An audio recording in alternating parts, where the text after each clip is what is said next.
So here with Josh Mauro, and how did you think Saturday went for you and the defensive line group? I think overall we played pretty well as a whole. But after watching the film, we can all do just so much better.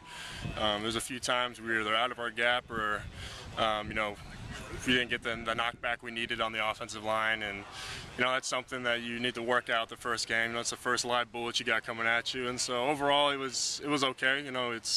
We expect more out of our group, and we're pretty hard on ourselves, and so it was a good start and it was a okay performance, but we know we can do a lot better.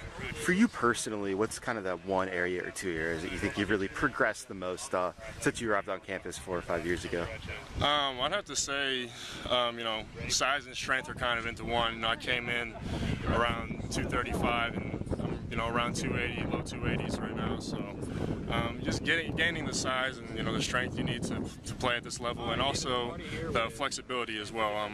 Wasn't very flexible when I got here. Kind of a stiff guy, and I'm not very not the most limber guy, but I've done a good job of improving, and that's just something that my coaches and strength staff as well as myself have really pushed for. And so I'd say size and strength and flexibility are two areas I've improved the most. So with Army on Saturday, they run a different offense. Their offensive line blocks differently. Their option offense is different.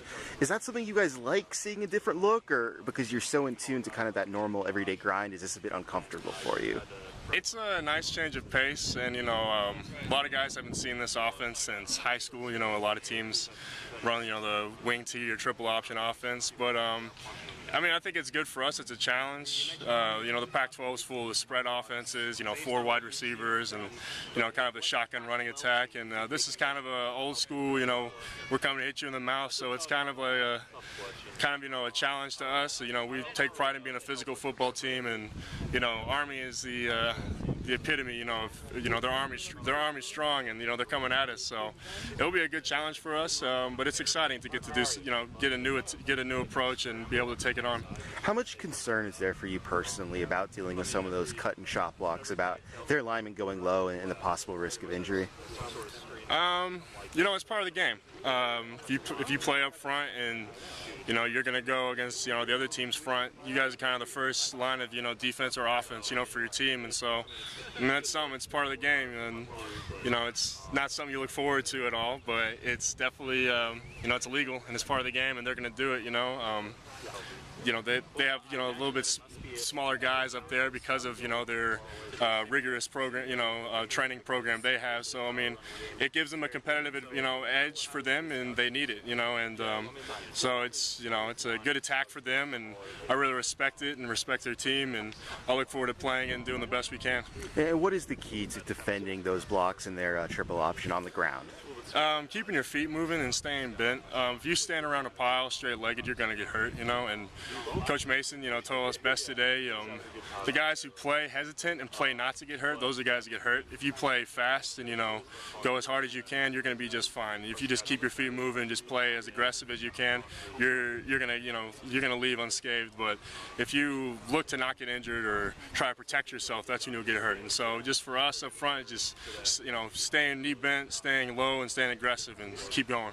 And 2 more things for you.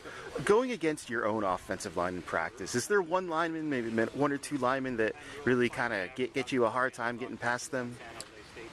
The Andres Pete David Yankee double team is real annoying as a defensive lineman. Those guys are individually, they're both great, but when they're both coming at you and you're playing 3 tech on Yankee and you got Pete coming down at your ear hole, it's not real fun. But I appreciate the look, because I know if I can play that double team, I can play a lot of double teams in the country. And so, Cam Fleming, head up, he's a load, and Khalil Wilkes and Kevin Dancer, they're all good players, but the David Yankee Underspeed double team is pretty salty. Cool. And then the last question, any of the younger defensive linemen on your team, on your side of the ball, really kind of started to come on or impress you lately?